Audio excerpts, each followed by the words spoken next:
neighborhood area around a little, or updating a condo project, or something of that nature. So it's very important to keep track of all this. I'll turn it back to you, Dee. Absolutely. All right, the second thing we'd like you to know is to know your sales in order to determine whether they are valid or invalid for PVR's equalization study. Knowing your sales and being able to determine whether they are valid or invalid for PVR's equalization study is one of the most important jobs that you do as listers.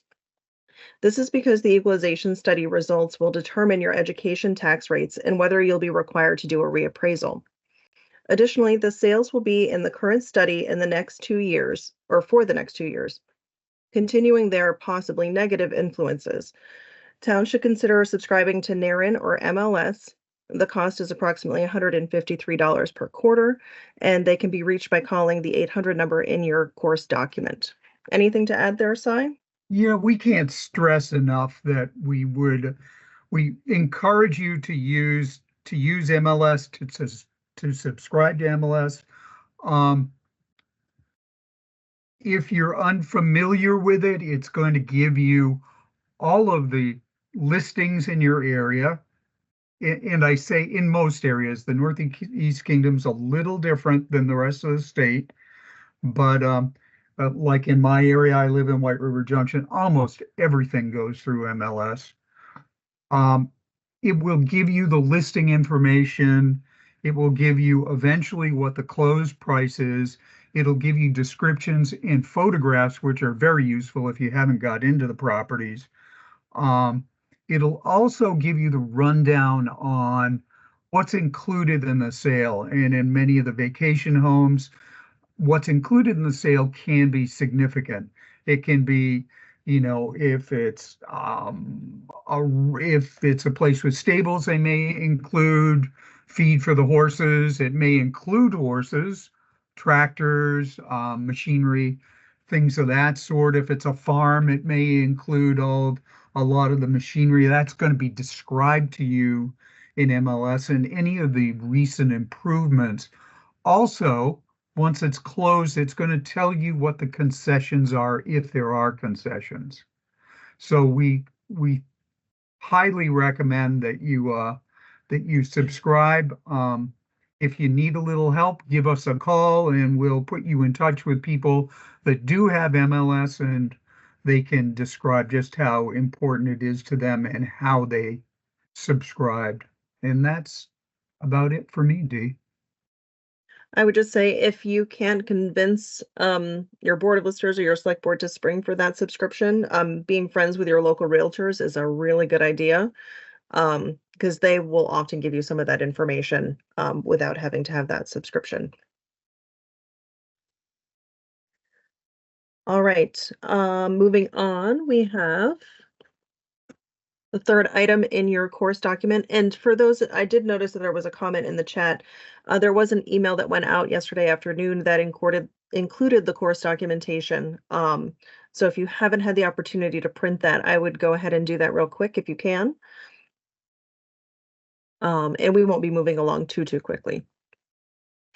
So the third thing in your documentation is that you are expected to do research when necessary. There are oftentimes sales that are just obviously fair market, arm's length transactions, but we do expect, and by law, you actually receive $1 per parcel, per grand list parcel, not just the sold parcels, to do this research to help compensate the town for the time and overhead to do that.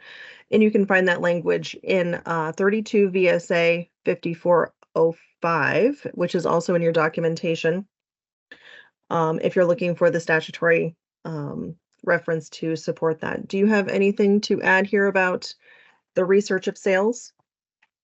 No, I think we can move right along, Dee. All right. And providing documentation. You want to talk about documentation, Si? Well, when you are reviewing your sales in VTPI, you're going to have in front of you're going to let me rephrase. You're going to have to do some research as far as sending out sales verification letters. You're going to have information from MLS. Oftentimes, you're going to talk to an attorney or a real estate agent.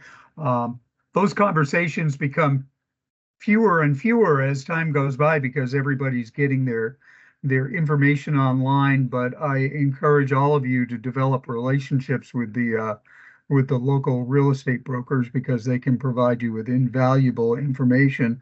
So if you get that information, we're going to be talking about that soon, is you can attach that in VTPie. You can give us anything that you think is important. We encourage you to do that. That's about it for me, Dee.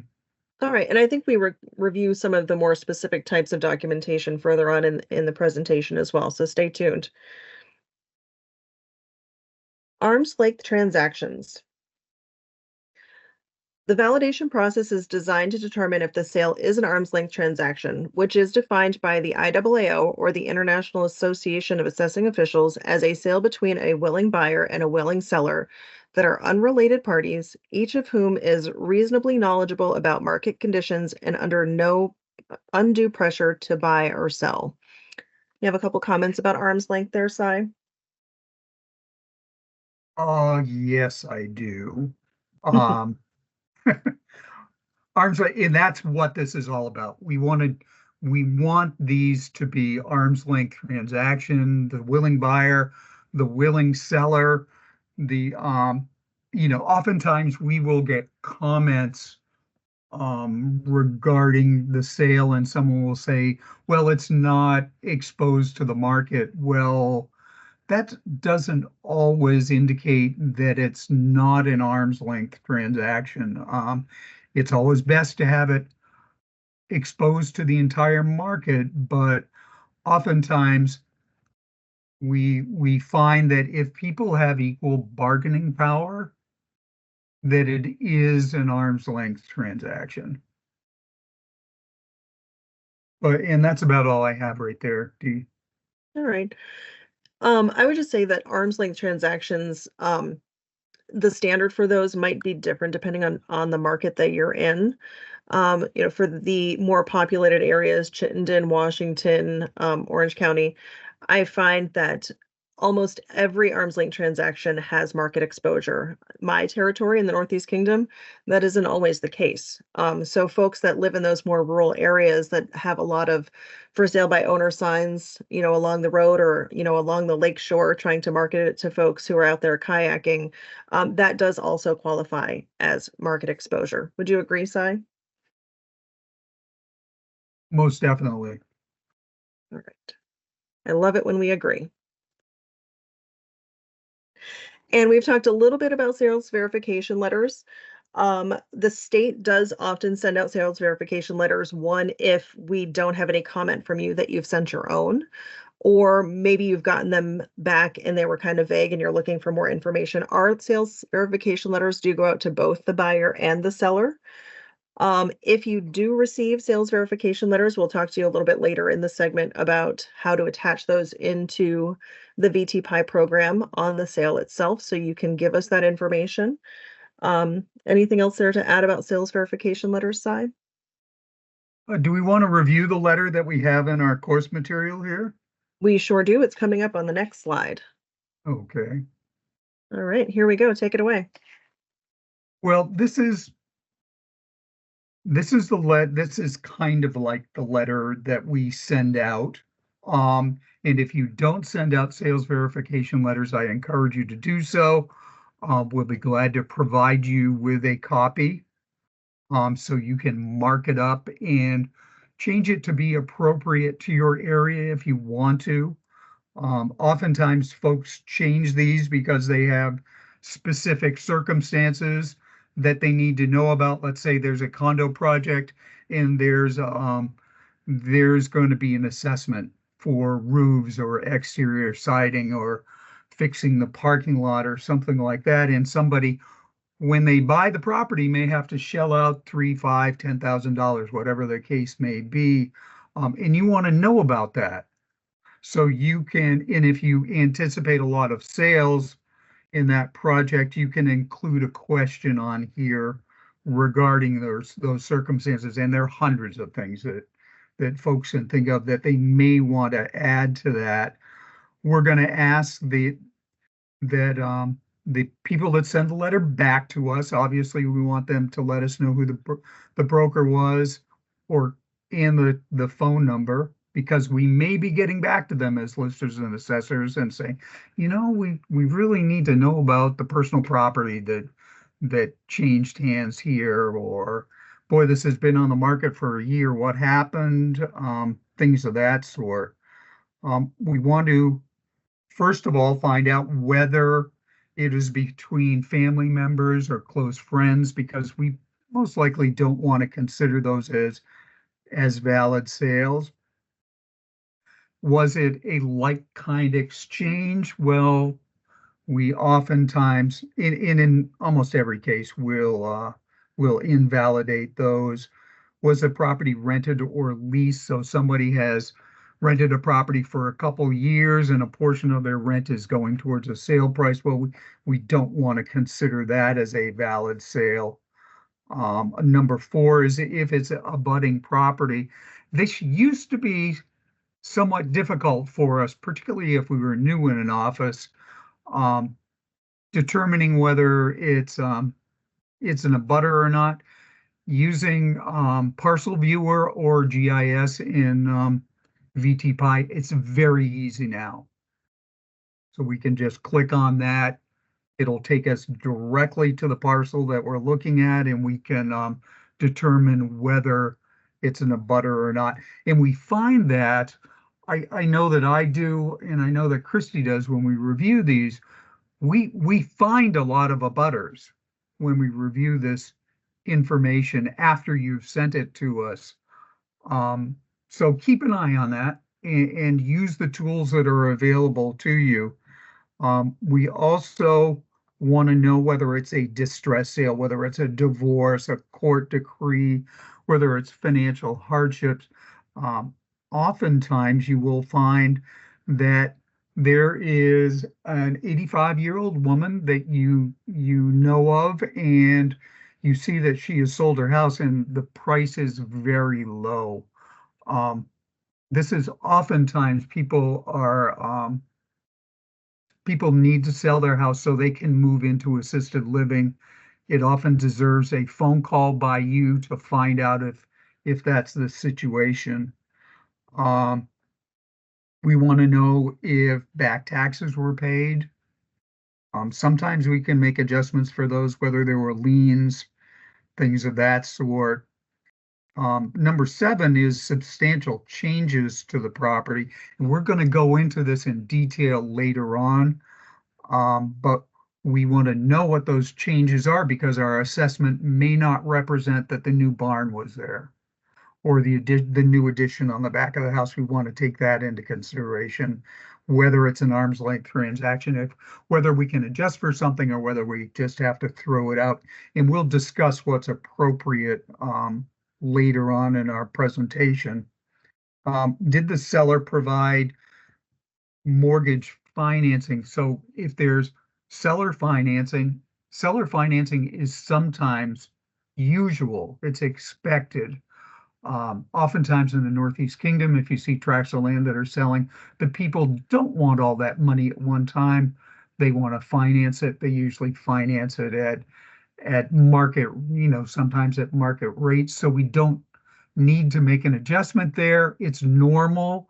We can call that a valid sale. But let's say it's a first-time home buyer. He doesn't have the deal is he doesn't have to put any money down. The owner's taking financing back. The rate may be higher than the market rate. We want to look at that. Um, and in those cases where it affects the sale price, we want to invalidate that sale. Um, was there an appraisal done on the property? We would like to know that. And if they can tell us, that's good. It gives us an idea of what's going on there. Was there personal property? We're going to go into this in detail. I'm not going to spend too much time on it now, but if there is personal property, oftentimes we can make adjustments for that. But we are going to require evidence, maybe an inventory, something of that sort. But we'll talk about that later on. And it's a good idea to find out how many properties the person looked at.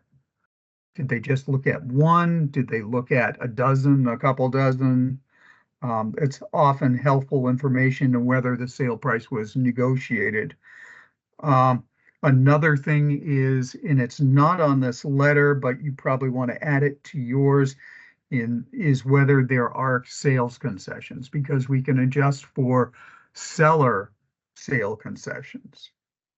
If the seller has made concessions, paid the closing cost, bought down points, things of that sort. Um, and that's about it for the letter. I encourage you all to send them out. They provide a wealth of information. It makes our job much, much easier for us. And feel free to attach them to VT And that's about all I have there. I Dee? think you covered it. All right, let's move on.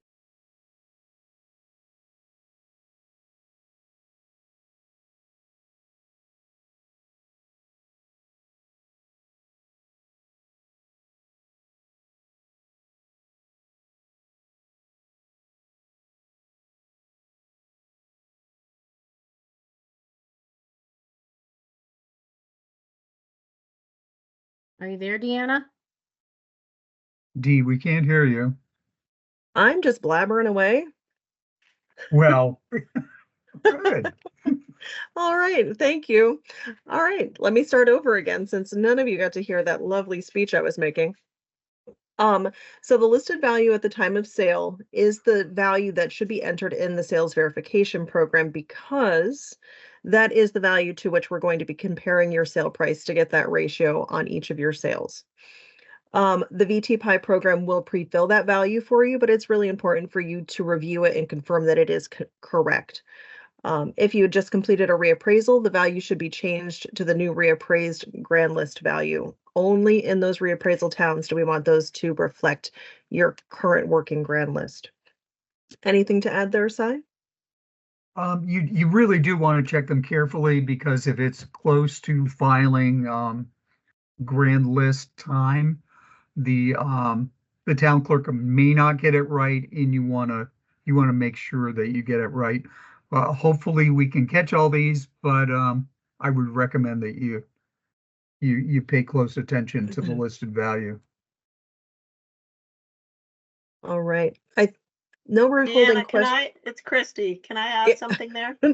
I was just going to say, I think Christy has a comment to make. Absolutely. I think that this one's super important just to remember that.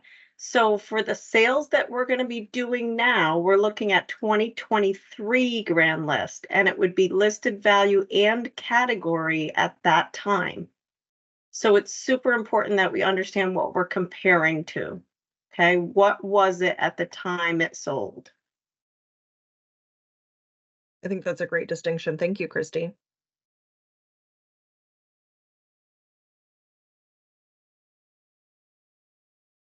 All right, we'll move on. Comments and attachments in VTPI. And I'm just going to read straight from the document because it's pretty good information here.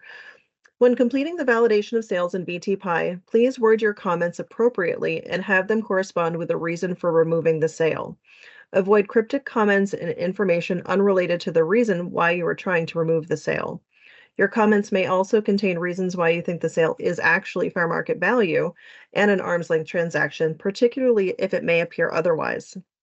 VTPI provides an attachment feature, so you may attach supporting documentation to support your comments, such as sales verification letters with significant information, deeds itemizing personal property, a copy of the delinquent tax list, or an inventory can be very helpful. Summarizing how these attachments influence your opinion of validity, in addition to the attachments themselves, will significantly reduce the need for your district advisor to contact you for clarification or more supporting evidence. That being said, Not adding comments or any attachments doesn't mean that your DA is going to make more communication with you. You can always just pick up the phone and give us a call if you really want to chat. Um, there are better ways to get our attention, is what I'm trying to say. Sai, do you have anything to add there? I do. If it is a valid sale, you really don't have to do too much. It's always nice if you just, type in the word valid and move on, and that's great. Every once in a while, a couple of my folks that I work with will want to write a couple of paragraphs about the sale. And I just want to remind you that we're looking at thousands of sales. So, as Deanna said, if you want to talk about it, give us a call. Please, if it's a valid sale, don't write, we don't need a lot there Mhm. is my point. Um, just thought I'd throw that out there. Yeah, I think one of the most helpful comments to me for valid sales, particularly if they do look to be a little bit off, if you've sent those sales verification letters, and you got the response saying that they were arm's length transactions, put that in the comment, verified that it was valid per SVL or something to that effect, and then we can just move on. But if it's really out of whack and we don't know that you've sent a sales verification letter, we're probably going to follow up with our own. And I've heard that some towns do get calls complaining that they're getting duplicate communication or request forms. So just throwing that out there. All right, grievance values. Sai, do you want to talk about grievance values? Well, other than we do not accept the grievance values as changes as a reason for an invalid sale. Um, it if you've been doing this a long time, for the past 10 years or so, there was a period where someone had decided that it was okay to include the grievance values. It is not. If you change it in grievance, please don't change the assessment. We're using the assessment that was in the grand list at the time of the sale. All right. Mobile home parks. All sales to and from mobile home park owners are removed. We typically use number 19, and we'll talk about those validity codes in just a little bit. Anything about mobile home park sign? Why don't we just move on? I think that covers that pretty Very well. much does. And relocation company sales. Relocation companies are businesses that or businesses hire these companies to buy and sell properties when they're moving their employees for relocation. Not a whole lot to be said about that unless I can think of something else, but those are typically not valid sales. I think we can move on, Dee. All right. All right. So market research. A few of the sites that you should use and we use to do our market research are NAREN. We've talked about that a little bit already. So that stands for the New England Real Estate Network. I think they may have changed their acronym recently, but I failed to pick up that note for this presentation. Also Trulia, Zillow, Estately, and Picket Fence Preview. For those of you who are so inclined, Facebook Marketplace also has a real estate page now. Um, it's interesting the things that you'll see out there that don't actually hit the market. But then again, you don't want to be doing that on your free time either. Anything to add there, Sai? Yeah, we want to talk about auctions just a little bit. We're You're gonna find that some properties are auctioned. There are a couple active auction companies in Vermont. I don't know if I'm going to pronounce this correctly or not, but I think it's Hershak. Her, I think that's how it's pronounced. Oh, Tom I Hershek. Yep. Exactly. I think they're in Morrisville, Morristown area. Hmm. Um, I find that they do most of the auctions down where I am in the southern part of the state. You may have somebody up north D that's a bit more active. But I've talked to these folks. They're nice folks. They'll be glad to help you out. if you need to find out anything about it. But if they are auctioned, they are typically invalid. Right. The other benefit to researching sales before they actually occur is a lot of these sites, particularly Naren, in your Jim Campbell Real Estate or your Century 21s, those pictures that are available for public view tend to disappear once the sale is final. So you're losing a really good piece of research that would be available to you if you catch those prior to the sale. And also, if the property doesn't actually end up selling, if it ends up falling off the market, those are really invaluable to have, particularly in this time or climate that we find ourselves in without being able to do those interior inspections quite so often.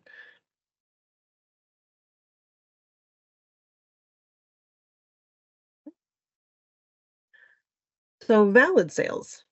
Again, we talked about this a little bit. Sales that are valid are believed to be valid for the purposes of the equalization study, and they require few, if any, notes. Again, if they look a little wonky and you have more information, like that sales verification letter, just pop a short little note in there, and then we can move on to the more fun sales, which are those that are potentially invalid.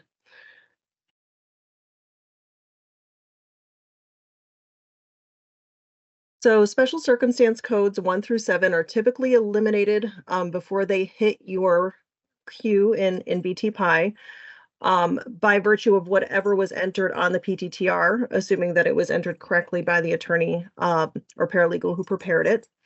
The exception here tends to be number 4 for timeshares. These sales are transferred a set period of time of use of the property, and they are not complete fee simple ownership. Anything to add about timeshares, Si? A lot of these make it through, A lot particularly of, in my ski area towns. We've got to get rid of these, even though they're supposed to be removed prior to releasing the sales to us.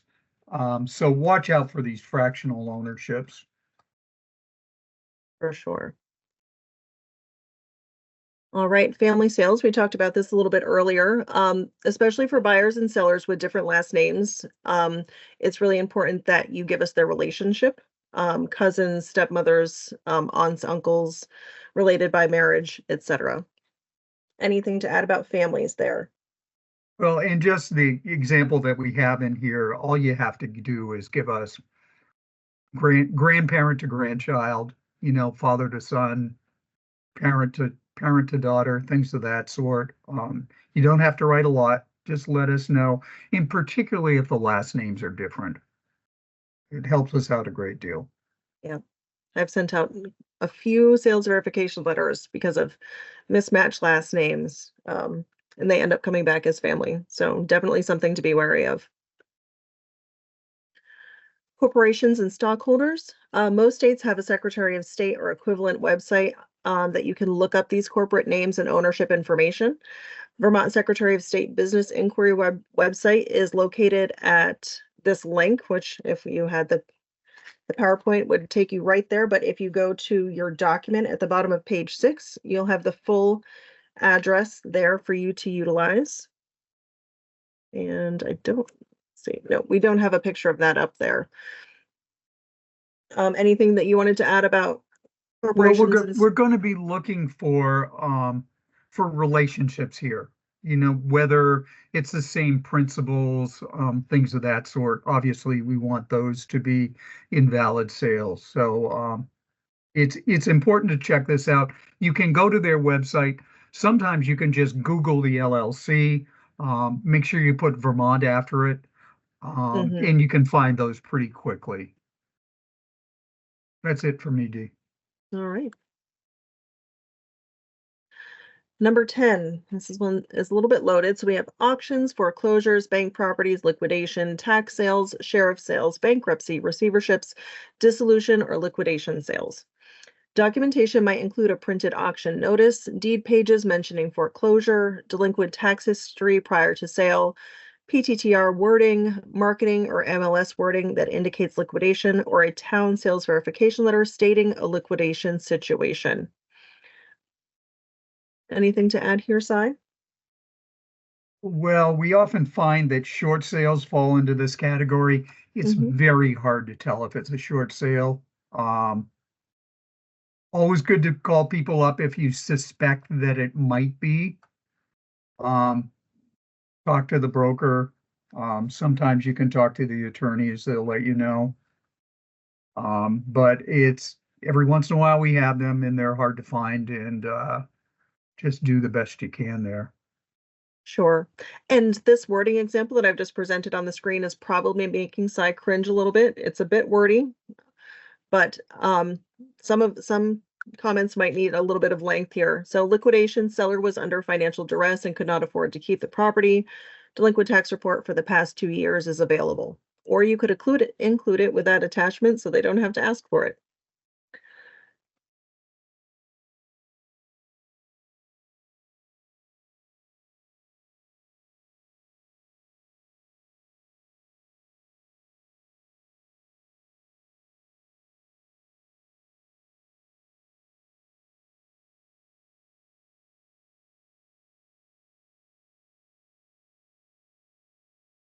You there, Dee?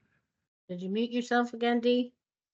I did. I was Oh, doing great. I really was. yeah, we'll believe you. Okay.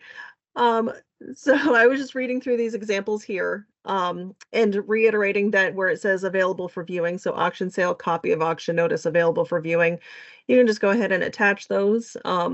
Otherwise, we will have to contact you and ask you to see them if we think it's relevant or can't find them ourselves.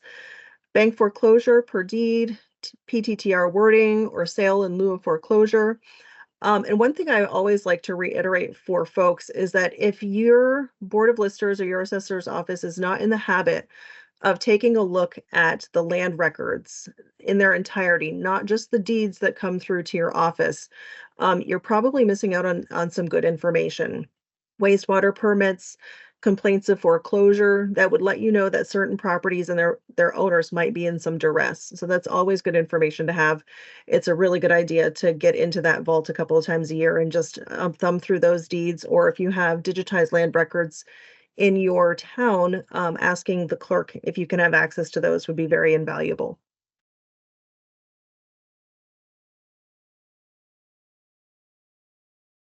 Oh, and their size, short sale and bank owned is another wording example.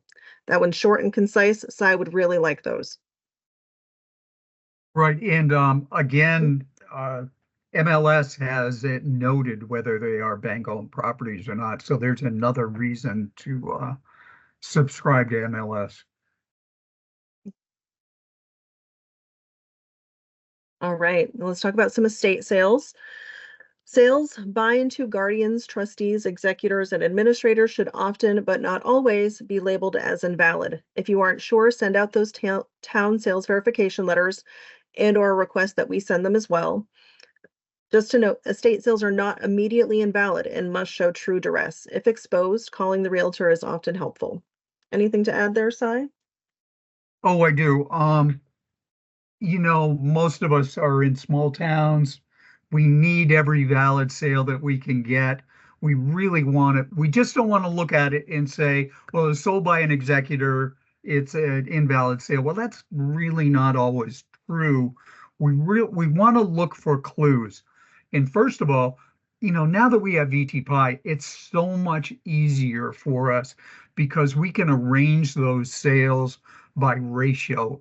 And if these estates and what you know is an estate sale really falls outside the parameters of most of your sales, most you can draw a conclusion there, but you really want to look for clues. You want to look for in the pictures if the furniture's been removed, because we all know that, a house without furniture is sometimes a difficult thing to sell.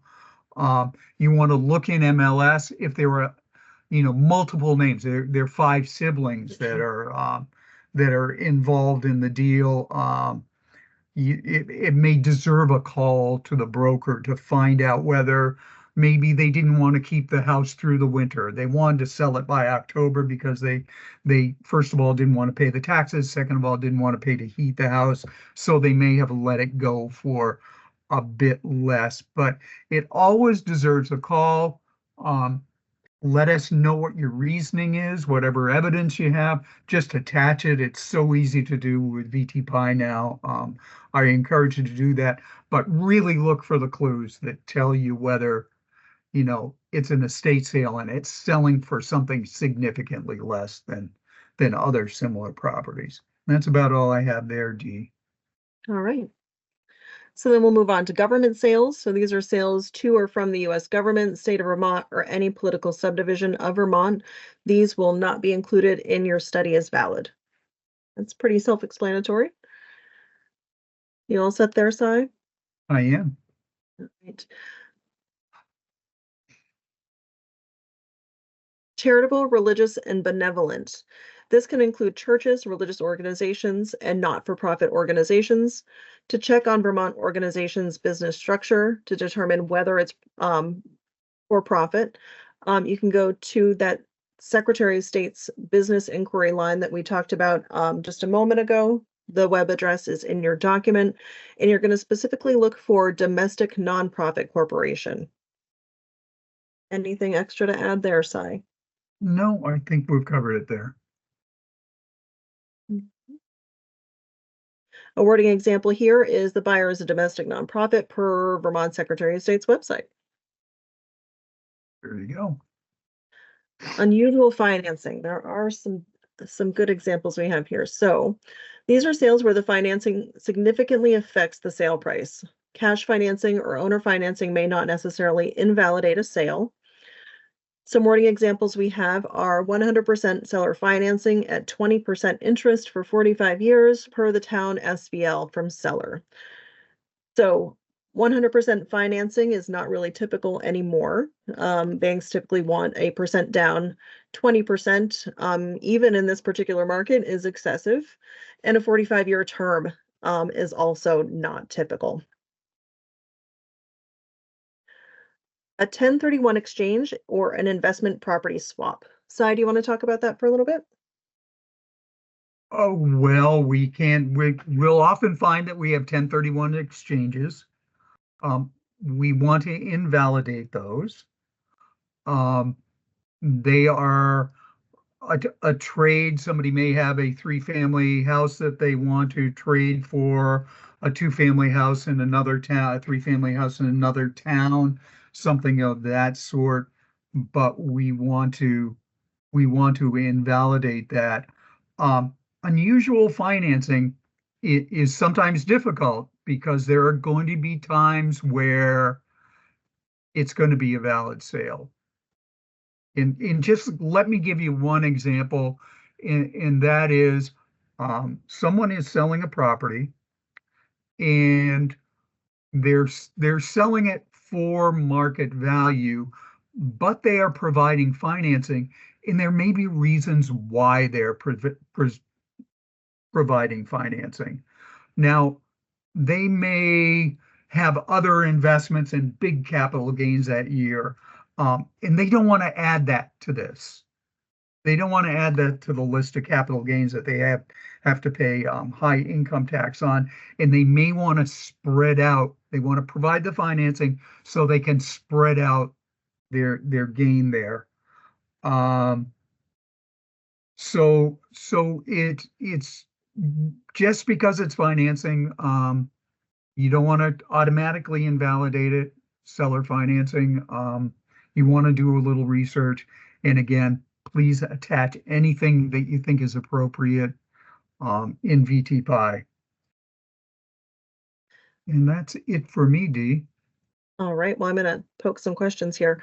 So I have had over the last couple of years some comments in VT where the listers or assessor think that the property might not be valid, or the sale might not be valid because it's for investment purposes. So it's a typical residential one-family home and it's going to be used for Airbnb purposes. That is different. This is not an investment swap, and those should be considered as fair market value unless they are excludable under another criteria. Is that fair to say? Without a doubt. All right. The other comment that I wanted to make here, if you're not in the habit of getting those grand list book or those land record books and thumbing through, um, do that here in particular because you're looking to see if the document directly following that deed in PTTR is a mortgage deed. Oftentimes it'll be from the bank, but if it's a private mortgage, you're not going to find the rates or the terms in there so much, but it would indicate that you need to send a sales verification letter to get that information.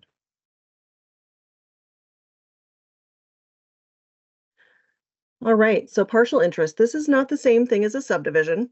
Partial interest relates to the ownership and legal rights of the property. Si, do you want to talk about partial interest? Sure, the partial interest can be can be several things. It can be a right of way that's established that was, something you didn't know about, didn't show up on your tax map. You hadn't heard about it before, and they may have just established that. So the person is not getting the full bundle of rights. You can, let's see that I think what I think of oftentimes because I live where there are a bunch of ski areas is that you have ski clubs and people Mm-hmm. may give up partial ownership in the ski club. It may be a family of 4 or 5 families that have purchased a house near a ski area, and one of the families is divesting themselves of their interest, so they're giving up their partial interest. So you want to watch out for that, particularly if you're near a ski area. But it also happens with camps. I've seen a lot of hunting camps where it's a couple families that have bought or built the camp, and one of the owners has either passed away or decided that they're not going to hunt anymore. They get rid of their interest in the property. Um, so that's kind of like dissolving partnerships. So All right. we want to take a look at those. Anything you want to add, Dee? Nope, we just have a couple of wording examples here. A couple sells their, or an example, a couple sells their 20-acre lot and house and at the same time transfers future development rights of the land to a conservation agency. Dissolution or professional or domestic partnerships or other co-ownerships, which Si mentioned a little bit. And that was all I have for partial interest. There we go. All right, so property assessed in more than one town. This one's pretty self-explanatory. At if your property or if the property is abutting in another town and they're selling 25 acres in your town and 25 acres in the abutting town, those are always going to be invalid because they're likely going to be selling as a whole. And you wouldn't have the full assessed value for that property. A wording example would be sale includes 50 acres in neighboring town. Anything in particular to add there, Si?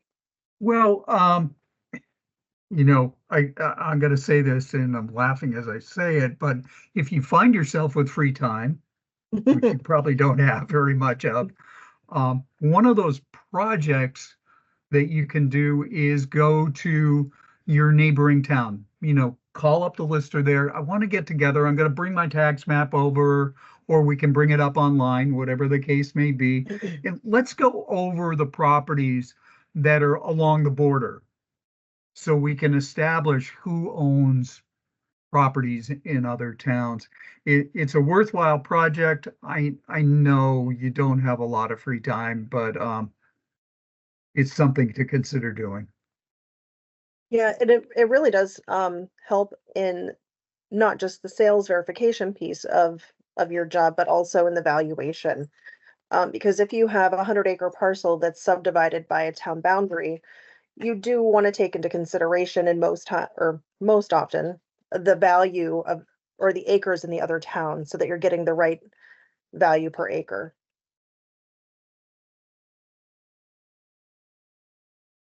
All right, another fun topic. We have excessive personal property.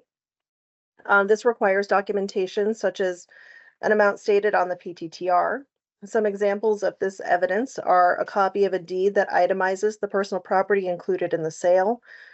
Oftentimes, if it is included, you'll find a section at the bottom of that deed that says, this deed also serves as a bill of sale for, and then we'll list the items. Sales verification letters with estimates of value and the items that were included in that value. If the PTTR has a number there for personal property, sometimes that does not always occur, even if personal property does transact. And look to the MLS for comments and photo evidence of value. Anything to add there, Si? You'll find the 10%, substantial in residential property, excuse me, is considered to be 10% of the sale price. We're going to throw it out if it's more than 10%. And if it's a commercial property, it's going to be 25 is the max. This is part of the IAAO standard. We didn't make this up. If you look at the IAAO standard, they set this out, and this is pretty much the exact language that they use. I'm going to reiterate what I'm going to go over what Dee has already said, and that is, if someone has personal property and it's significant, we need to have evidence as to what that is. And oftentimes, when someone sells a house with personal property, there's going to be an inventory. There are other cases, and we'd like to have a copy of that if we could possibly have it. We oftentimes get these letters back where the buyer says he sells $25,000 worth of inventory, and the the buyer says he's bought 25,000, and the seller is telling us that, excuse me, I'm losing my voice. The seller is telling us that it's 5,000. So we've got a record. We can't reconcile that. We need you to help us out. So let's try to get as much information as we can there. And that's about all I have. The MLS is a very good source of this too. They oftentimes list it in there. Yeah, I think the thing that I see the most often is out on the MLS in the listing, it'll say includes boat or includes tractor. And then you get to the PTTR and there's no dollar value for that personal property.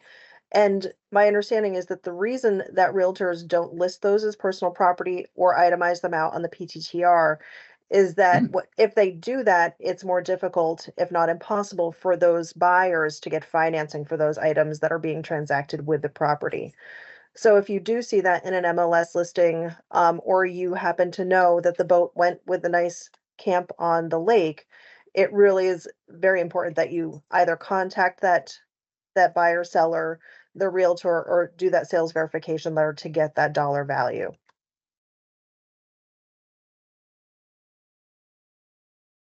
All right, subdivisions. These are the sale of property conveying only a portion of the assessed unit. These will be excluded because the total listed value at the time of sale will not match the portion that's sold, with the exception of reappraisal. But Si, do you want to talk about subdivisions? I think you've covered it pretty comprehensively here, but again, if you are reappraisal towns, you will sometimes find that these subdivisions are now valid sales. You're going to give us the new assessment for that subdivided parcel, and life goes on. But that's about all I have there, Dee. All right. And I would just point out again, so the reappraisal subdivision parcels, anything that has been considered a subdivision in the 3 years prior to your reappraisal will come back to you for re-verification. So if the subdivision was for a 3-acre lot out of 15, and by the time you reappraise for that reappraised brand list, it is still 3 unimproved acres, then that is an example of a sale that would previously be invalid but is now valid because you now have a current value compared to the purchase price of that 3 acres. If it was really far away from the time of reappraisal, that's a conversation to have with your district advisor. But 99% of the time, those sales will be considered valid during a reappraisal. And now we have the catch-all category.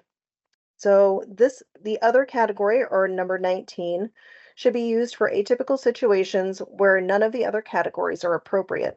We require a written explanation for these sales. And on the next few slides, we'll give you a few examples of what might fit here. Taxpayer had to relocate quickly. Cases where the seller had to sell quickly to move into a nursing home, couldn't take care of the property, couldn't afford the property. These all need supporting documentation. The other one that I often see here is someone needed to move for their job and just had to unload their house. Anything to add to this one, Si? No, I think you've covered it well. All right. Wording example for this. Town SBL from seller's son states he could no longer keep the property up and sold at a loss in order to move into a nursing home. And wow, these are really sad.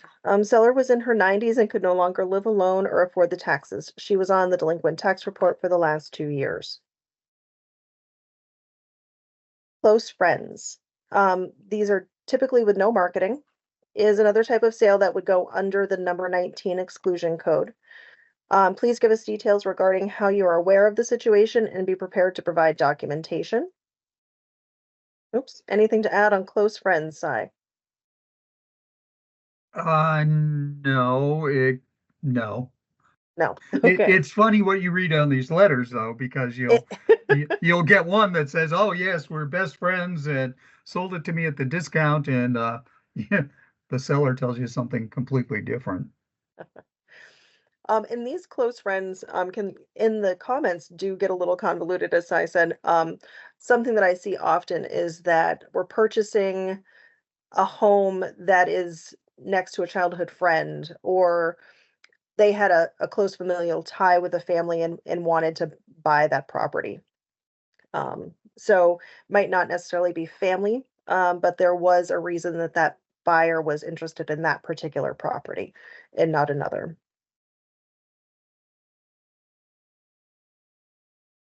And here are some examples that we have. So Plum Creek is a large scale holding company. Why don't you go ahead and take care of these, Si? These are mostly your examples, and you're probably better versed at or describing them. Okay, we're at others. So we do want to talk about um large land holdings, because oftentimes it's not an arm's length transaction. It's not typically a real estate deal. It's a stock deal in some cases. Um, Particularly with these large companies that have tens of thousands of acres. Um,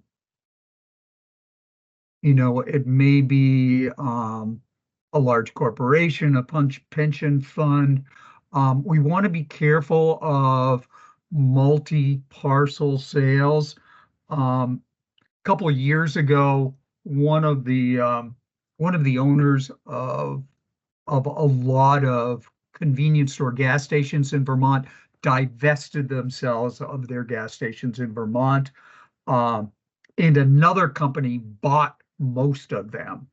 So that's most likely an invalid sale because they're allocating values. You really need to do a little research though. Um, but that's an example of what happens. Um, well, that's about Mhm. all I can think of right now, Dee. Okay. It's another example of why you may have submitted a sale that you believe to be valid into the study, and it might be removed at our level because we view more than one town. So we do have that advantage. And yeah, all right. So we also have boundary adjustments, sales involving a deferral of permit or property swaps. And then any other situation that we don't have a criteria for, but you truly believe wholeheartedly that the sale should not be included in the sales study. You want to be careful with the boundary line adjustments because we don't want those as subdivisions. Because as we talked about before, those subdivisions eventually can become valid sales. But if it's a boundary line adjustment, somebody's, adjusting a lot line by 10 feet or whatever the case may be, that's always going to be an invalid sale. So let's not call any of these boundary adjustments subdivisions because we never want them to come back into the study. Absolutely. You might use the next code that we're going to talk about here. For those as well, we would prefer a 19, but they would also fall under an abutter sale. So a sale where the buyer already owns a parcel next to the sale property. This can also be true if you have a parcel that is just one or two parcels removed from the purchaser's property that they own, because they likely had an interest in purchasing that particular property. Um, Anything to comment there, Sai? Yeah, what we're looking for here are people that are highly motivated. They really want something because it's close to them. They're going to pay more than other people. It's not an arm's length transaction. All That's right, about we do it, have a Dee. all right, we have a wording example here. A butter sale, the buyer already owns span. You can give us the last five or the parcel number. Um, Copies of the maps are helpful, but now that we have the parcel viewer in BTPie, it really does help us to find those abutter sales, as Sai had mentioned previously. Then we have large change post-assessment. This is for when someone has made improvements or has taken down buildings or building is burned between April 1st preceding the sale and the actual sale date. This change must be significant and have a direct influence on the value of the property. These sales will only be considered invalid if their overall value is changed in the next grand list year. Few comments on that, side? Yeah, that's an important part of this. You really have to change. Somebody's made some significant changes. We're not talking about replacing a window here and there or slapping some paint on a house. We're talking about something that's significant. Um, and oftentimes that's, we'll use 10% as a guideline.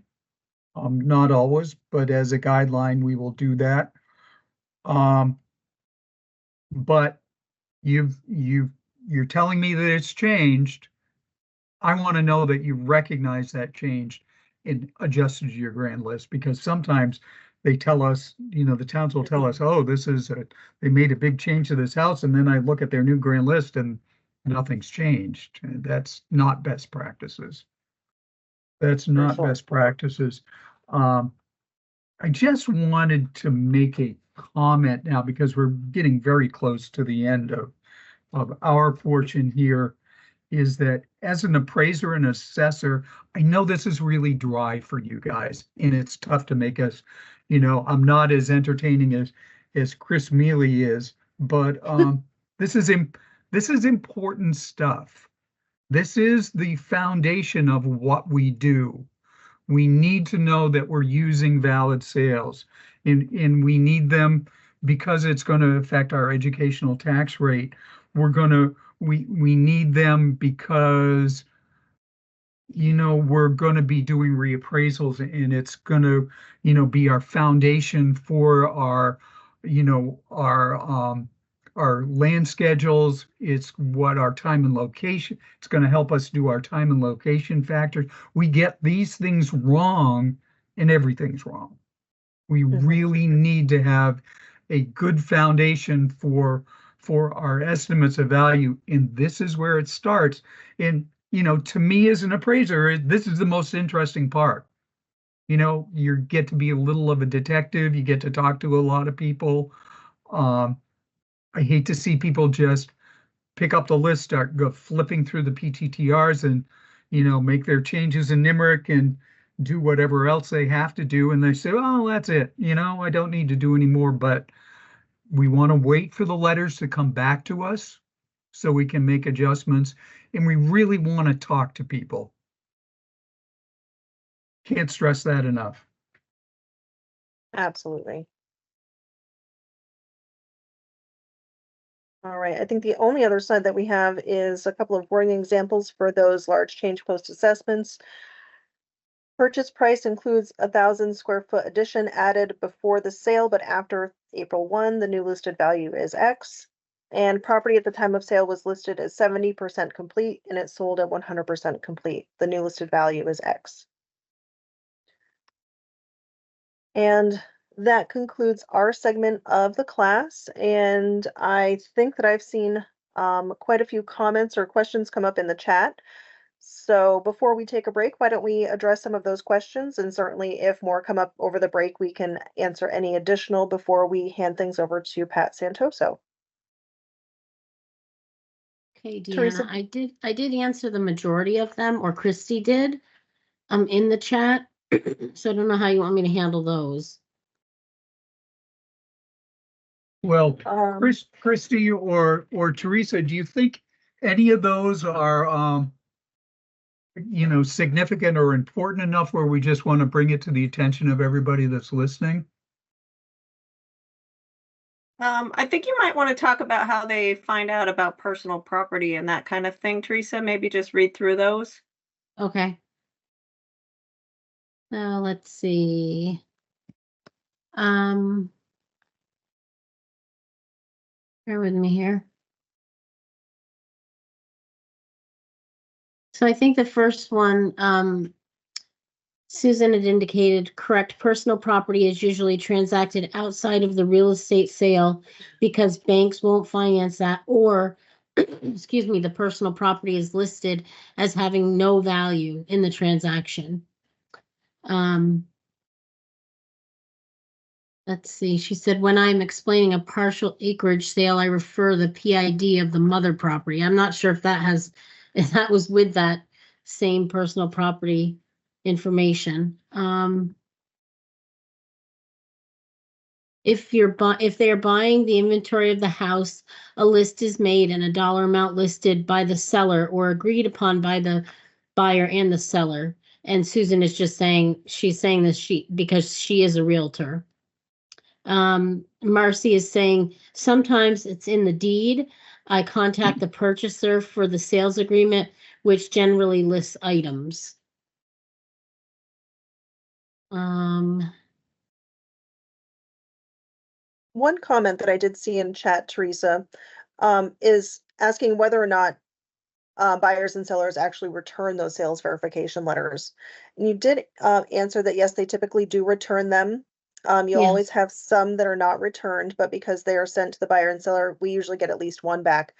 I would also say that the town is in a much better position to get those sales verification letters out closer to the time of sale. So once they're recorded in the vault with the town clerk, the sooner you can get those sales verification letters out, the better, because you're going to hit those seller addresses before the forwarding orders end, and you'll have a much better return. I do know that there are some towns that send self-addressed stamped envelopes.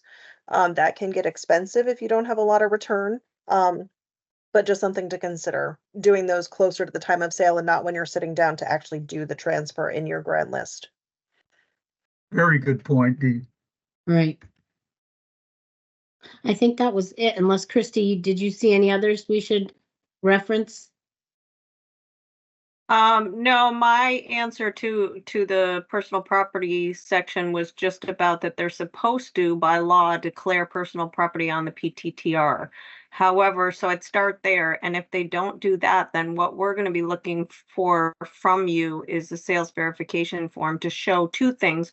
One, that personal property did in fact affect the sale price, right?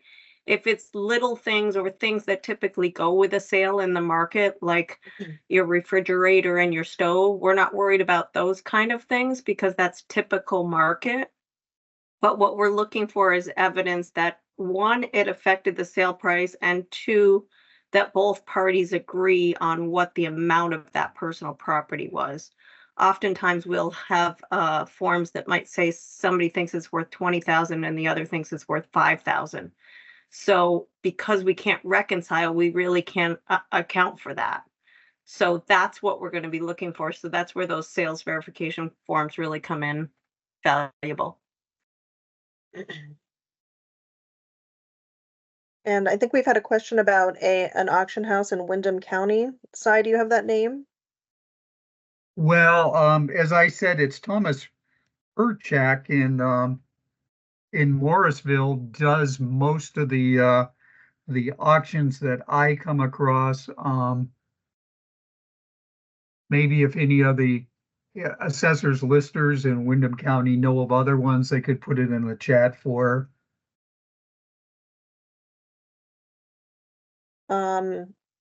Looks like maybe Twin State Auctions, Augusta Auction Company in Bellows Falls. Oh, okay. Again, these might just be more like estate content as opposed to property, but yeah, I just did a quick search for Windham County, Vermont auction, and it came up with a few different options there. So definitely something to keep your eye out on. I think if that's all, maybe we'll take a 10-minute break. We'll come back and see if there are any more questions that have popped up, and then we'll hand things over to Pat to give us a VT Pi demonstration of how to apply all of this fun, useful information Si and I have given. All right, it's 10:23. We're wrapping up our 10-minute break. Do we have Pat Santoso here today? All right, so you are welcome to take over the screen and get started anytime you'd like.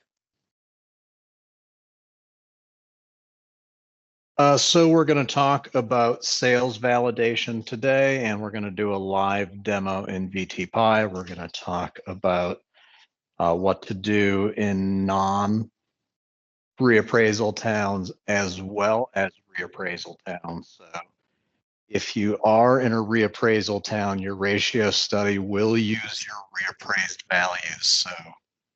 So pretty shortly after finalize and submit your values to PVR, you can expect to see your sales, the 3 years of sales, as Christy, Si, and Deanna talked about, return to you, and they'll be updated with that current year listed value. So you will have to go through those sales, as was discussed for subdivisions and so forth. So at the end here, we'll talk about how to request your account if you don't have one already, although I think all of you do. I was looking through the attendee list. And then we'll take any questions or go back to PVR's presentation. So 2024 in VT Pi, the first thing you want to do, mostly for your homesteads and current use coming up shortly, is do an upload of your local assessment data, whether you're using your grand list to get that data up or you have one of the other CAMA vendors. If you were able to upload last year, you'll be able to upload this year. And I think that might not be quite available yet in all software. So if you don't see the ability to do that, just check with your vendor to see when that will be available to you. We are adding 2 new fields to that export of CAMA data. The tax status, that's not taxable, taxable, or state-owned, and whether or not the value was derived from insurance or assessed.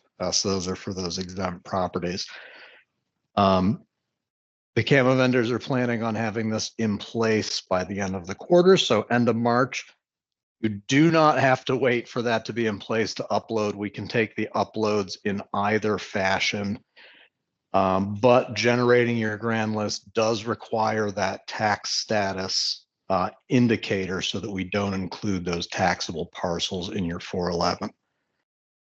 So watch for updates on current use, exemptions, and TIF and your grand list coming up.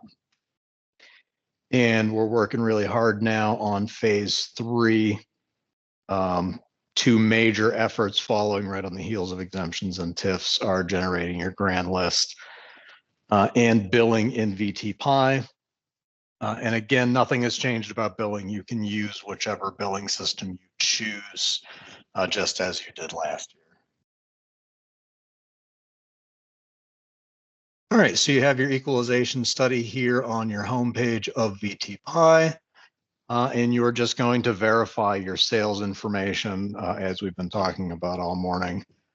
So you've got your sale price, your listed value, whether that's your current year if you've done a reappraisal, or listed value at time of sale if you have not done a reappraisal. Special circumstances code, again, that's the arm's length, the category code. And then if there were any personal property or concessions, those should be removed from that sale price, the acreage, and of course you can put your comments. So what does this overall process look like? So we get the PTTR forms in from the tax agency. So nothing about the recording of the PTTR, the process with your clerk, none of that is changing. We're still getting that data as we have for the past 2 years directly from the tax agency. We link that PTTR, so property transfer tax return, to your submitted grand list value, and we update the listed value, the acreage, and the category code from our last August submission. As Deanna and Cy indicated, make sure you just keep an eye on it though. Make sure that those values are right. The computer is fallible, so there could be something going on with a particular parcel where you might have to make a manual adjustment, and you can do that.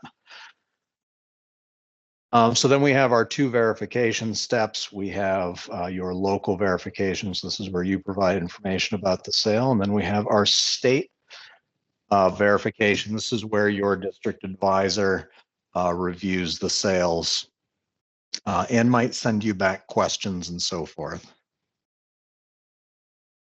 I'm not going to dwell on how we use special circumstances code because that was already covered in the morning, but as Cy read from the IAAO ratio study standard, we're just looking for the arm's length sales. So 2 or more unrelated and unaffiliated parties acting independently and in their own self-interest. So family sales, corporate stockholders, foreclosures, anything where there are other forces at play that might impact the sale price of the property such that it isn't market value. And remember, we're talking about this in the context of calculating your sales ratio study and equalizing your listed values and coming up with a common level of appraisal, that's CLA, to apportion your education taxes. Hugely, hugely important. But also this data set and knowing which transactions, which sale price represent market is a fantastic tool for you as you go through a reappraisal and as you adjust your valuations to be able to see which sales you should consider in your analysis. So this last bullet here, large change post-assessment. If I come up to Ludlow and buy a nice home on a hill and I purchased it with a large barn that was put up after April 1st. I paid for the barn, you didn't list the barn. So comparing those two values is not appropriate because the property I bought was not the property that you were listing, and appropriate because that barn came after April 1st, so that wouldn't have been on that year's tax rolls. And it's the same sort of thing for your personal property or concessions. If I paid, $20,000 or $30,000 for some farm equipment, maybe a tractor, and that's included in my total sale price, you're not assessing tractors, right? So we want to make sure that we pull that personal property value out of the sale price. We want to know the sale price in an open market and that's selling the property that you're listing with no unusual relationships between the two parties, or no reason particularly why the buyer might be very interested in that property, like they own the abutting property and that's their only way to expand, things like that. So hugely important here, getting your special circumstances codes correct. So let's take a look here at our home screen. So when you go into view your sales, you're going to default to unverified. So this is your work queue. You can go through and save information about a sale without verifying, meaning that it will just stay on this front screen that you see when you first log in or when anybody first logs into the town from the local side. So you can switch that drop down over to verified. That will show you sales that you've verified but have not sent to the state yet. So your goal here is to have an empty list. You want to work through these and get them off to the state so that they can begin their work.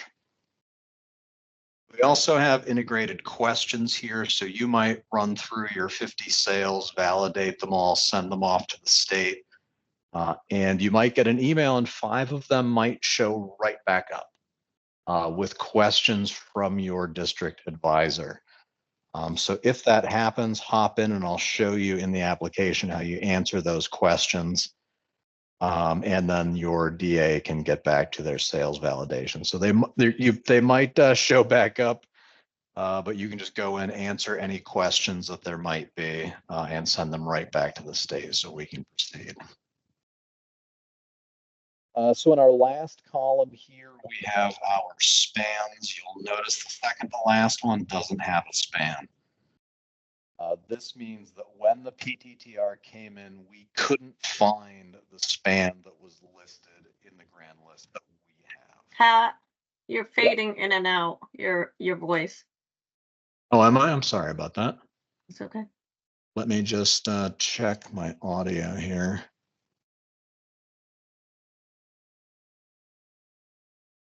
Okay. So less than 0.25% actually of the sales statewide, we can't link to the appropriate parcel, whether that property maybe doesn't exist in your grand list when we got that sale, or they wrote down the span incorrectly, and so forth. So if we can't find it, you'll need to go in and manually link it. It's really easy. You just search for the correct property and link it up and you're all set. We also have our reports drop down here on the top right. So this is where you can always download a list of all of your sales, and you can see whether or not you recommended that they be included in the study. You can see all of your notes, and then you can see the state review and if they concur with including it in the study or not, and all their comments. So this is an Excel report. It's just called the sales list, and it will get every single sale out into Excel so that you can review that and manipulate it as you like. So looking at the sales overview screen, as with almost all the screens, we have our help, integrated help up here. So our blue information icon, there's a little clue as to what you might be looking at here. And then clicking on the eye actually brings you to the help screen. So the first box here is kind of a lot going on the screen, so we'll just step through it bit by bit. This left-hand box is information that came in on the property transfer tax return directly. So this is exactly what came in. We don't edit it. So if something's spelled wrong, that's because it came in on the PTTR like that. So we're showing you exactly what came in the door. Something we added about the middle of last year is if you hover over the buyer or the seller, you actually can see if there are other parties involved. So if there's more than one buyer, more than one seller, just hover over the name that you see and it will show you any additional buyers and sellers that there might be. You'll notice in my examples that Patrick and Sarah Smith are prolific here in fictitious Addison. We also have our grand list information here. So this is directly from the copy of your grand list that we have. So this is again not editable. The only way to change something on here is to upload more assessment data or new assessment data so that we can get that updated. So again, grand list information directly from your grand list. I also did want to call your attention here. Anywhere you see parentheses PY, that stands for prior year. So you see we have category code parentheses PY. It's showing us that this is an R2, so residential with more than 6 acres. And then in parentheses, we're seeing last year's category code, also an R2. So you'll see that on this sales page. You'll also see that on your homestead page. So you'll see last year's filing information as you're going through homesteads. So just be on the lookout for that parentheses prior year so that you can use that to your advantage as well. Hey, Pat, it's Deanna. Just a couple of comments before you move on. First, in the PTTR information box, the document number, if that looks odd, that's actually representing the book and page on which you would find that document or the deed that it's associated with. That used to be a longer document number that was assigned to the PTTR. So if anybody out there is wondering what that number stands for, because 115 to 667 seems a little strange. So that's book 115, page 667. And that grand list information box that Pat was just talking about there, you'll notice now if you go in or once your sales are released to you, if you look at those, it's going to show your 2023 grand list information, which and it will show that as the current grand list value. As soon as you do an upload, and please correct me if I'm wrong, Pat, as soon as you do an upload for your 2024 working grand list, you'll notice that the values in that will shift, and that the listed value at time of sale will reflect your 2023 grand list, and the current grand list value will be your 2024. Am I saying that correctly? Yes, that's correct. Okay, so just to know that that box is a live box. And you need to understand that it is going to reflect the last CAMA upload that you have done. So you want to be very, very wary and cautious of what exactly is showing in that box when you're doing the sales validation. So if you're doing sales validation before you do an initial upload, and then you do an upload and more sales come in, what you see in that box is going to be a little bit different. It looks like Christy might have unmuted. Maybe she wanted to say something there as well. Yeah, I was just going to remind folks that unless you're a reappraisal town, that prior year and that listed value of at time of sale is what we're going to be focusing on. That's what we'll be using. The only time you would use current values is if you're a reappraisal town. Right, but that will only be true once you've done your initial 2024 upload, because otherwise this box current grand list is reflecting 2023. So timing is very important, and you need to know what steps you've taken in the program to know that you're using the information correctly. And if you have any questions at all about that, give us a call. Yep.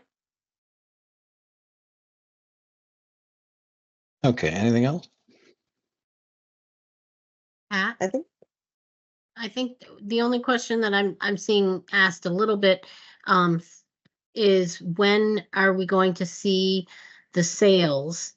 Equalization studies not showing up in VT Pi yet for this year. That's what people are asking about. As soon as PPR gives us the thumbs up to put those in, we will put those in for you. Okay, well, Christy. I'm gonna say about a week or so. I think we've got a couple things we just got to test, and then we'll move forward. Oh, perfect.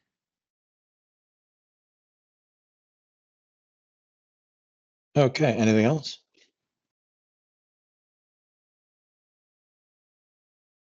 Okay.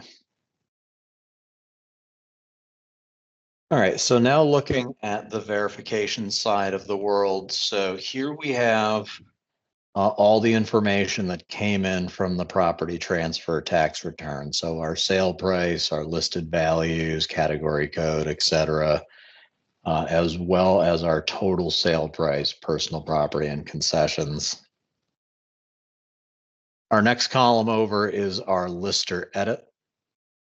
So this is where you can actually make your edits. And it never changes what was filed on the property transfer tax return. So that's always sitting there. And the column that you can't see immediately to the right is the state column. So by default, the state agrees with whatever you send over, but they can override that, and we track that separately, which you can see in that sales list report. So clicking on the verify button here will bring up your verify screen, and also, and it's a little cut off, there's a little blue right-hand arrow there that will let you go to the next sale if you want to. So let's take a look at the verify box. So here we see exactly what we saw in the lister edit category. You'll notice that the real property sale price is not editable. That's because it's a calculated field. It's the total sale price minus personal property minus concessions gets you your real property sale price.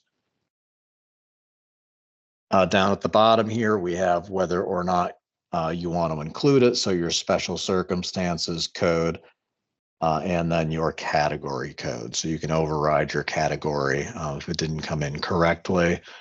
And we talked about the special circumstances codes. Now, some of the codes do require you to put in comments.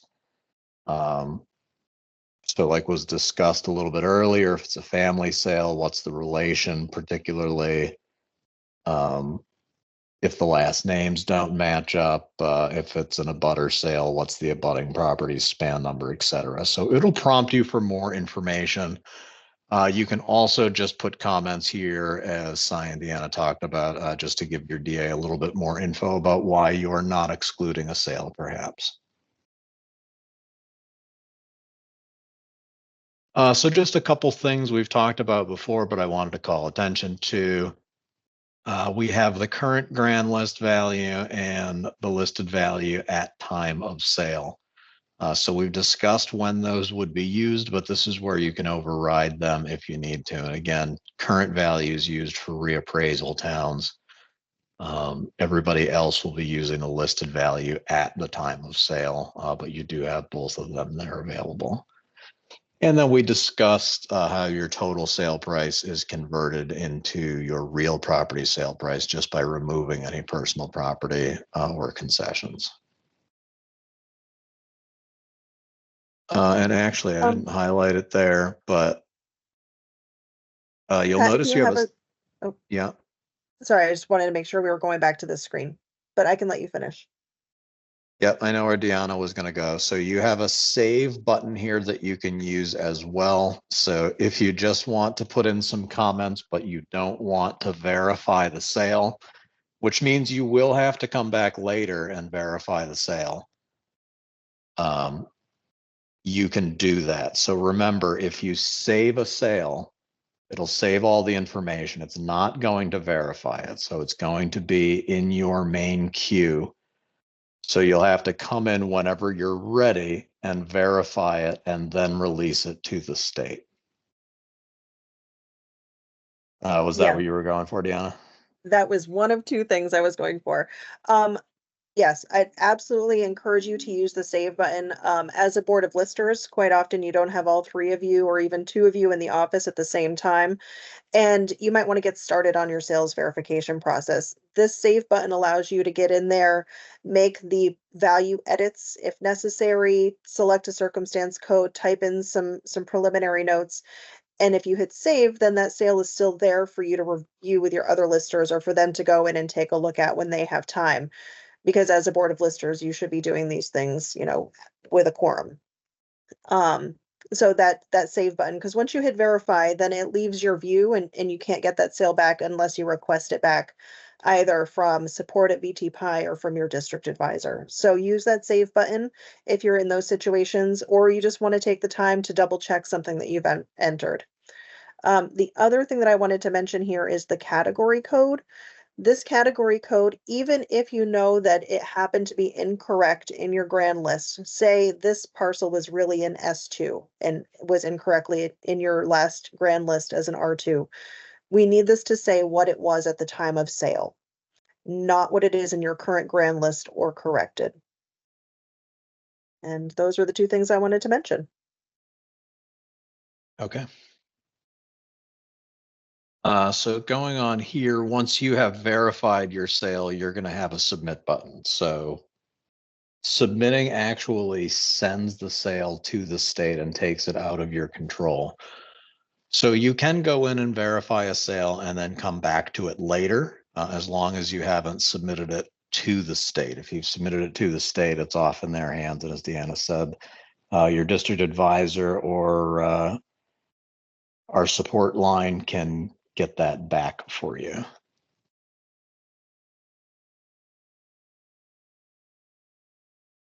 All right. So what happens if if we can't find the correct property to attach?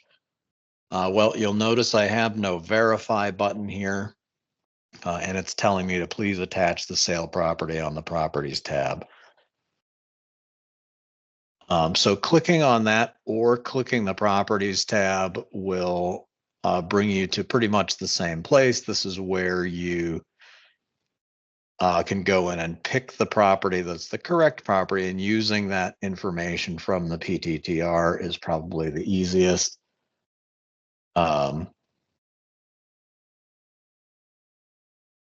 And again, this is less than 0.5% of sales you run into this where it doesn't actually have a property. Mhm.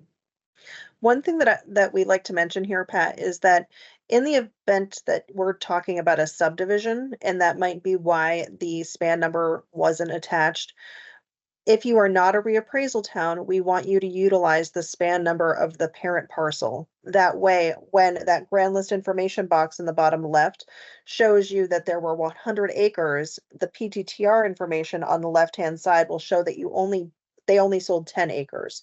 And that is a very clear example of a subdivision and will cause fewer questions to happen from your DA. I don't know if there's anything else that Christy or Cy want to add there.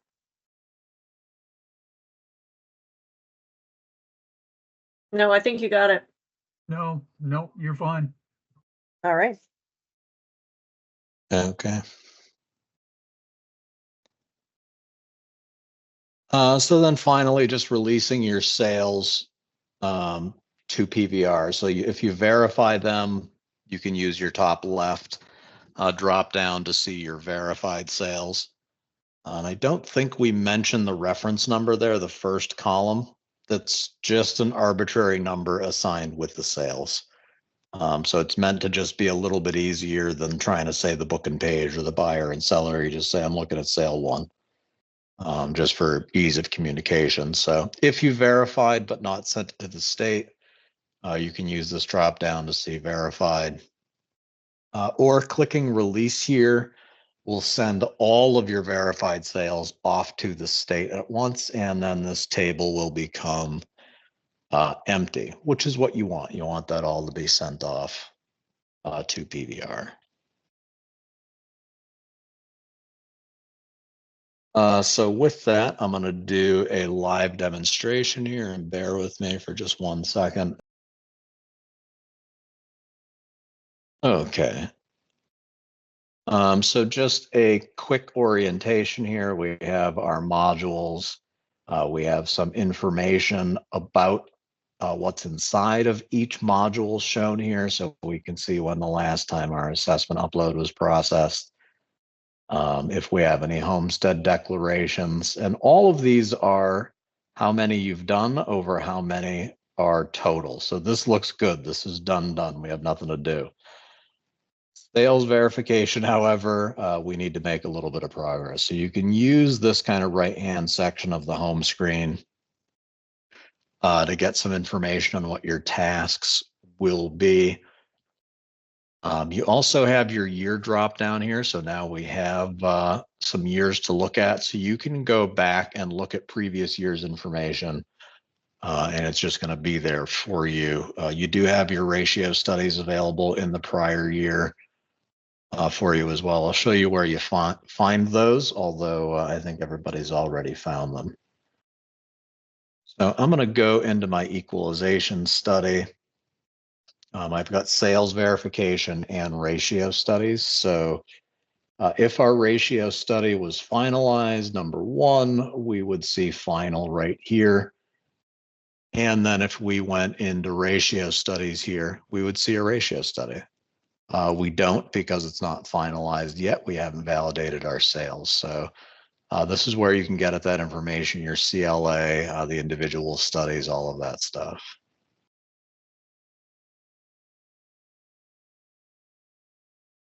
Okay, so if I go in here, I do want to remind people we have the breadcrumbs, which are going to become more and more useful as we have more features here. So you can go all the way out to your municipal home or just go one level up using the breadcrumbs. We can also, we have our drop down here, so switching between verified and unverified. These are all also searchable. So if you're looking for a particular Patrick Smith, you could find them or a span or a sale price. You can just type that in up here and it will filter down your list accordingly. So now I'm looking at it and I was just typing in the end of the span. And we can get rid of that to see everything. Beware, these saves do hold. So if you looked for a span ending in 555 and you dealt with it and released to the state and now it's not here and this is just sitting in your search box, you're not going to get any records, which can be quite confusing. So in order to get your records, just remove whatever filter you have here. We have our reports drop down up here. So we have our pre-excluded sales. Those are those sales that Cy and Deanna were talking about that get pulled out so that you don't have to verify them. Again, that algorithm's not perfect. So if you do see sales here that should be included, you can put in a support ticket to bring them in. But it sounds like it's more often the timeshares and not transfer of full interest. We also have our sales summary here. So this is an Excel listing of all the sales data. And I just want to bring it up here. Nope, I can't because Excel's the problem. It's just an Excel listing of all your sales. Hopefully I'll be able to bring it up before the end of the training if Excel finishes doing what it's doing. So I'm just going to click on a sale to go into it. So once again, we have our PTTR information here.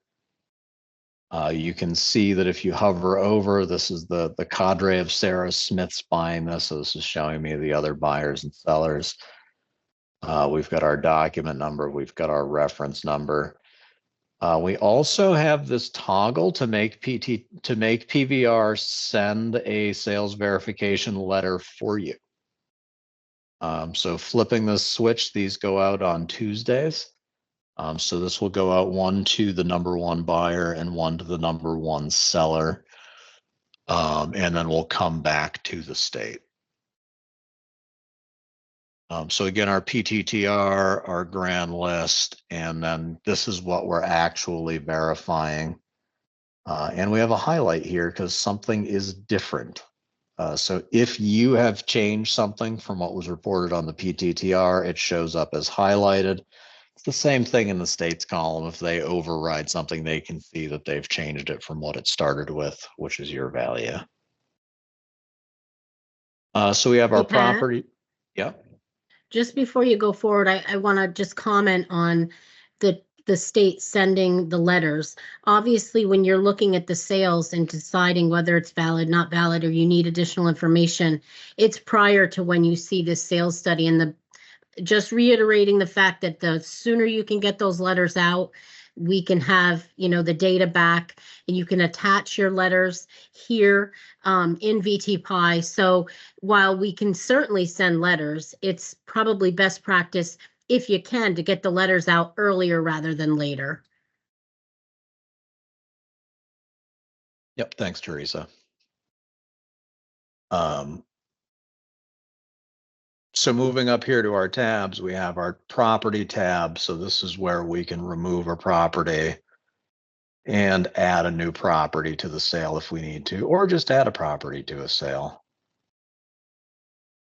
If we go over to attachments, this is where if you've sent out your own sales verification letter, or even a copy of a building permit for that new barn in the example that I had, we'll just go add attachment. Maybe it's the MLS listing, it's correspondence, maybe the property record card, maybe just to show that that barn's not there. So you can put a building permit. You just simply browse for the file as you normally would for an email attachment. And then I would encourage you, just put a little note so that your DA knows why you've attached this. So if it's a building permit, maybe you just write, building permit for new barn included in sale, just so that they have an idea of what they should be looking for on what you've attached. And questions we'll talk about after. So let's do a quick verification here. So we'll verify, again, these values you can override if you need to. You can see we have a special circumstance with a note already because we hit save. So we didn't verify this, we just saved it. So that means it's sitting here as the next sale that we need to work on. If I click verify, it's now ready to be submitted to the state if I want to. If I don't click submit, it's going to stay in my listing here of verified sales. So there was the one that we were just on. So these will live here until you're ready to send them to the state. You can do it sale by clicking submit, or you can do it by clicking release here, and that will release all of the sales that you have verified to the state.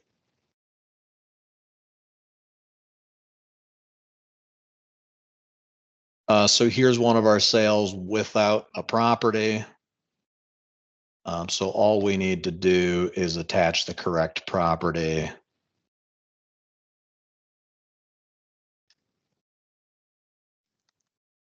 Looked like it was on Tri-Town Road. I probably spelled it wrong or with a dash. Less is always more with a search here with a dash. So I didn't know that there was a dash. So you'd find the correct property here.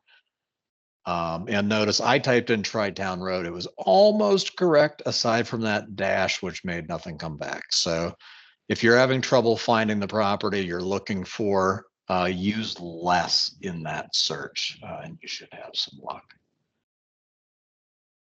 So until we attach that property, we can't move forward, but I can just go to the next sale if I don't care to deal with that one. If I go to verify, if I hit family sale, it'll say, please provide the relationship of the grantor and grantee and require me to put a comment in order to save or to verify this. Just to save time on the state side of the world when they're verifying everything. So we talked about attachments, sales verification letters. We have our integrated help here as well.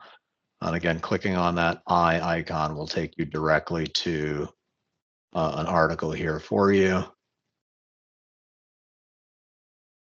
Eventually, you'll have questions come back. It's not going to be for a little bit once your DA has reviewed your sales. But eventually, you might get an email and say, hey, these 3 spans have come back to you.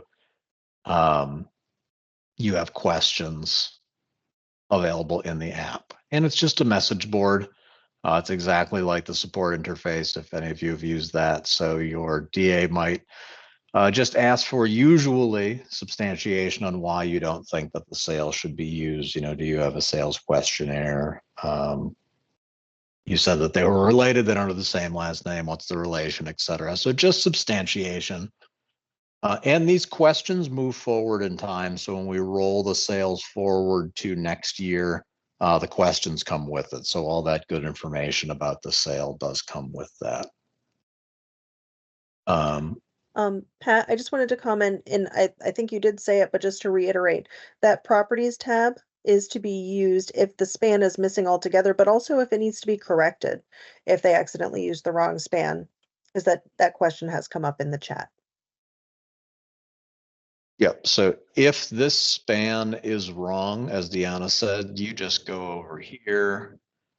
We would remove the incorrect property and just add the correct property. So search for your correct span and then add it to the sale accordingly. So yeah, that's a good point. That is how you correct if you have the wrong span, or how you deal with it if you don't have any span at all. So if there's no spans showing here, that's how we would deal with that. So I think that's what I wanted to show here in terms of the demonstration. I do have just a little bit of contact info at the end of the presentation here to share, and then I can turn it back over to the state for any additional information. Were you able to get that sales export to work for you, Pat? Not opening for me because Excel is trying to do something else and not quitting. Okay. The only thing that I want to mention there for those of you who go into your town and click on that Excel export, you're going to find a lot of fields in that. It's basically giving you every data point that's on the screen that you're looking at to verify. So depending on whether or not you're a reappraisal town or a non-reappraisal town, you want to make sure that you're looking at certain fields. So if Pat is able to get that up before we wrap up today, great. If not, I would just reach out to your district advisor and see which columns you might be able to exclude to make your lives a little bit easier. And so that you're not looking at duplicate information. So just a couple things. If you do need a login for VTPie, you can go to request.vtpie.org. It'll just ask you which town you're in, and then we'll set up an account for you. Usually done at the end of the day.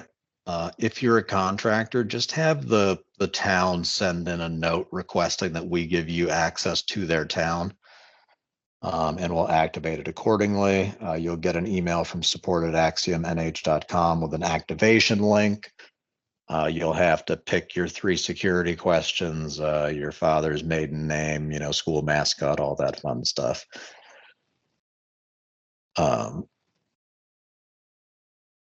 So training and help, I'm pretty sure these materials will be posted on the state's website shortly if they're not already.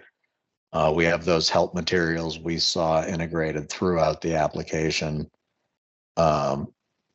And just to kind of reiterate, if you need software help, i.e. you know what you want VTPie to do, but you don't know how to make it do it, support can help you out with that on the Axiomatic and the Catalyst side. If you don't know what you should be doing, that would be a question for PVR and your district advisor. So if you need advice with how to deal with something, that's still the state. And I always like to stress this application is not meant to replace calling or emailing your district advisor. Sometimes that is the fastest way just to exchange information. So don't feel like if you don't see a mechanism to do what you want to do, communicating with the state and VTPie, that you can't do it. You absolutely can. You can still reach out to your DA accordingly. That is all I have, and it doesn't look like my Excel is going to cooperate, Deanna. It's trying to close and not doing it. I have a question from somebody. Will VTPie let us know that there are questions and how? Yes. So you get an email, and it comes from support@axiomnh.com, and it will just tell you that there are questions available for your sales. And will there also be, when you look at your, the sales, is there a little red question mark to also alert you that there's a question for them? Yes, I can share my screen again. So it's not going to be something that you run into anytime soon, because first you have to verify the sale before your DA is going to ask you any questions. But number one, it's probably going to be when you release most of your sales to your DA. They will show back up. You'll get an email and they'll be just sitting here for you. And you can see the number of questions that there are with each sale. So if you have 5 sales to go and one of them has shown back up with a question, you'll just see a 1 here. And you can go in, there'll be an exclamation mark next to questions here to show you that there is a question. And I can show you on attachments what that looks like. And this is the same throughout.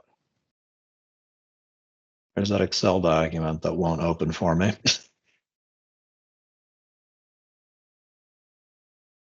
So now we see that we have an attachment. So if we're over here, we can see because of the paper clip that there is an attachment here, and it's that ratio study sales export that I'm not allowed to open. Anything else?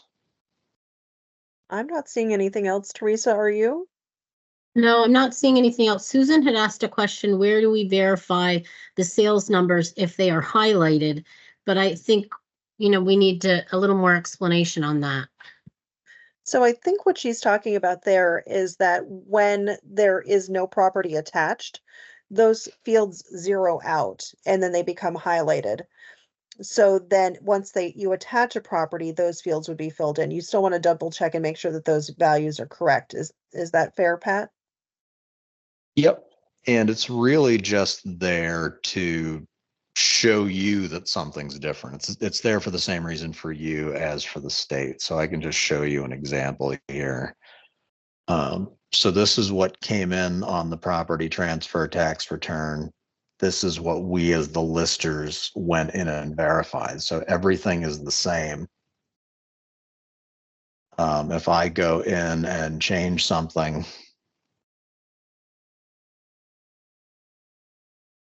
oh, it went to the next sale. It's going to highlight for me. So you don't need to do anything with the highlights. It's just there to show you that something is a little bit different. So really just drawing your eye more than anything else. But if they are zero, we definitely need you to do something. Yes. I see a comment about reappraisal town. If you could represent your screen, Pat. There's the red reappraisal note in the top right-hand side. That's actually not a tab or anything that would be used. It's just a visual indicator so that you and your DA know that we're not going to be using the listed value at time of sale. We're going to be using the current grand list value when we're verifying. Does that have any other purpose, Pat or Christy? Nope, not at this point. Although if you see this and you're not doing a reappraisal, get in touch with your DA right away. Absolutely. Yes, and I did answer that in the chat, the same wording that you just said, Deanna, so we're good. Oh, look at that. Okay. I have one other question. Can you talk a bit more about verifying sales for reappraisal towns, 3 years of sales, adding back subdivisions and large change post-assess? So let's just say we're in a reappraisal, as this insinuates that we are. So we would go in here because we're in reappraisal. The state is going to run its ratio study with the current grand list value. Now you'll notice we have both. We carry around the listed value at time of sale. That's what everybody except for reappraisal towns will use. So if you're using a reappraisal, the state will use your current grand list value, your reappraised grand list value in your study. So you're a reappraisal town. You can get started as soon as the sales are available. Go ahead and verify them, determine whether they're arm's length. either save your progress or submit that to the state. And then once you finish your reappraisal, you let the state know, you send your data up to the state. And what we do then is, number one, update all of your current grand list values with the grand list values from your CAMA upload that has your final values. So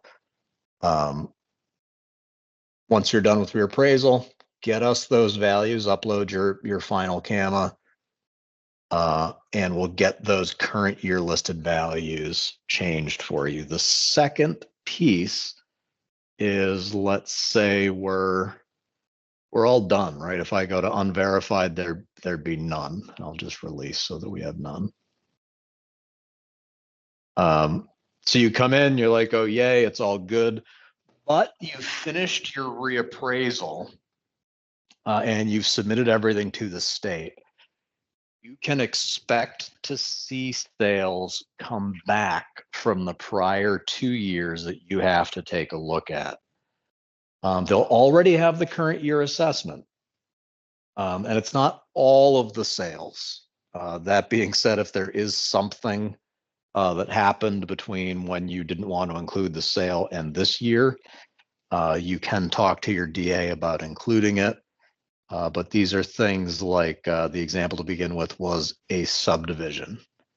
Right, you have those properties now, you have an assessment for those properties, you have a sale price for the individual lot, not the parent lot of the subdivision, right, the individual lot.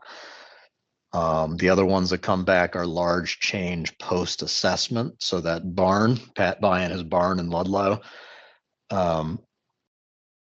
this year you might have that barn assessed, which means the sale price that I paid is now reflective of what you are assessing. So that sale might be able to be used.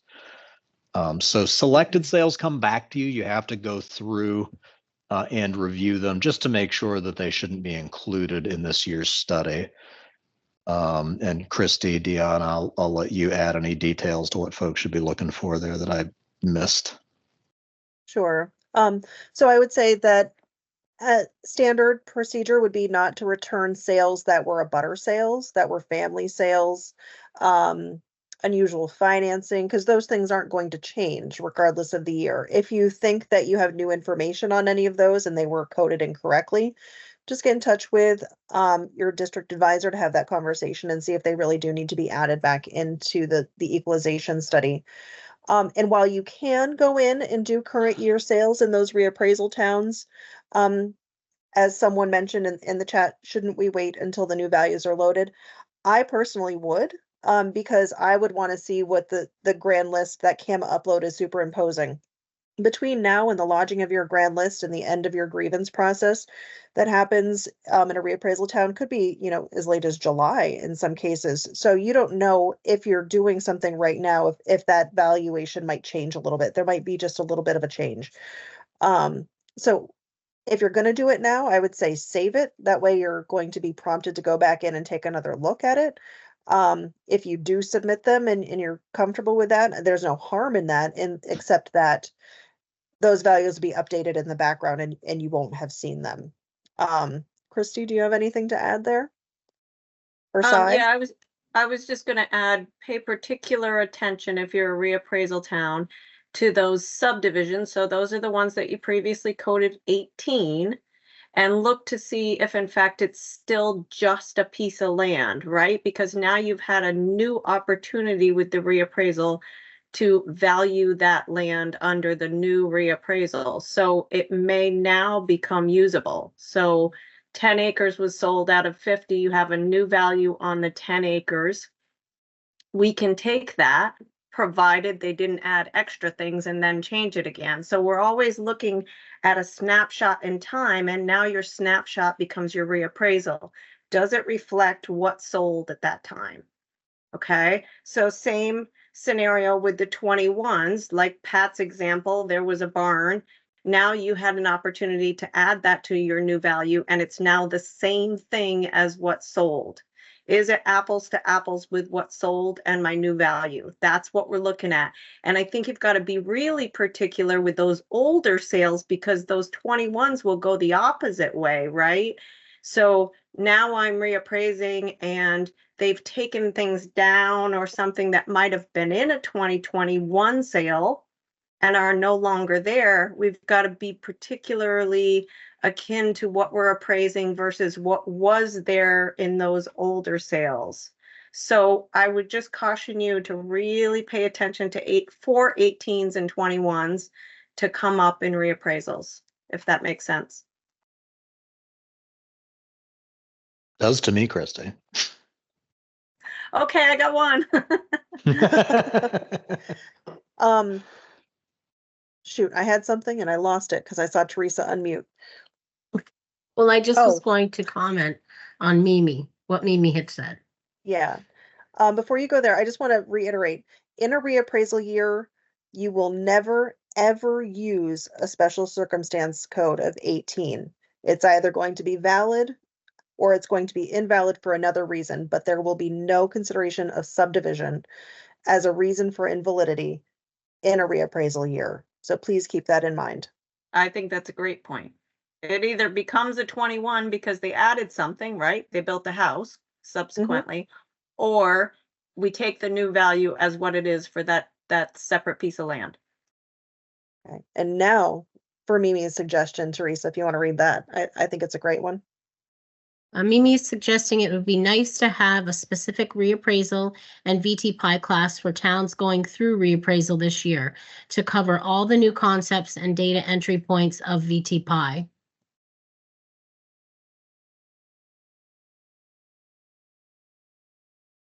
And then Cheryl commented, we don't see the word reappraisal in VT Pi, yet we are doing one for 2024. Is there anything we need to do? You don't have No. you don't have your new sales yet, Cheryl. So you should be tagged when you do get your new sales. That's all that I see for questions.